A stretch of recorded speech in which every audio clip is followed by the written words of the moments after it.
അവിടെ നിന്നുള്ള ജനങ്ങളല്ല, അത് CPM-ഉം UDF-ഉം അവരുടെ ഒരു തിയറിയാണ്. നമുക്ക് കാണാം 35 കൊല്ലം ആര് എന്ത് ചെയ്തു എന്ന് ജനങ്ങൾക്ക് മനസ്സിലായിട്ടുണ്ട്.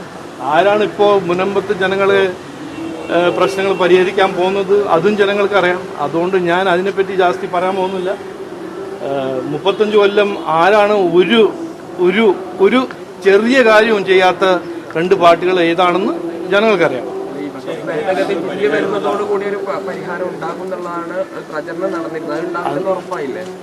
അത് നിങ്ങൾക്ക് ഉറപ്പായില്ല, എനിക്കങ്ങനെ ഉറപ്പൊന്നുമില്ല.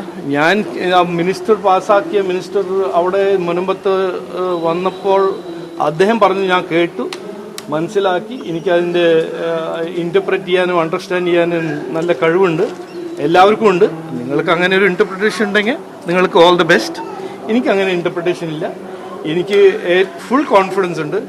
ആ ബില്ല് ഇവർ ഈ ബില്ലിനെ ബ്ലോക്ക് ചെയ്യുന്ന ഇന്ത്യ അലയൻസിൻ്റെ പാർട്ടികൾ അവരെല്ലാം ആ ബില്ലെല്ലാം സുപ്രീം കോർട്ടിൽ നിന്ന് പുറത്ത് വന്ന് ഇംപ്ലിമെൻ്റ് ആവുമ്പോൾ മുനമ്പം ജനങ്ങളുടെ പരിഹാരം ഇതിൽ പരിഹരിക്കാം, അവരുടെ പ്രശ്നങ്ങൾ പരിഹരിക്കും എന്നതാണ് എനിക്ക് തന്ന ഉറപ്പും എനിക്ക് മനസ്സിലായ കിരൺ റിജിജു അന്ന് സംസാരിച്ച് അതിന്ന് മനസ്സിലായത് ഇതാണ്. അപ്പോൾ അതാണ് എൻ്റെ ഇൻ്റർപ്രിട്ടേഷൻ. നിങ്ങൾ UDF-ൻ്റെ LDF-ൻ്റെ ഇൻ്റർപ്രിട്ടേഷൻ കൊണ്ട് മുമ്പോട്ട് പോകേണ്ടതെന്നാണ് എൻ്റെ ഒരു അഭ്യർത്ഥന.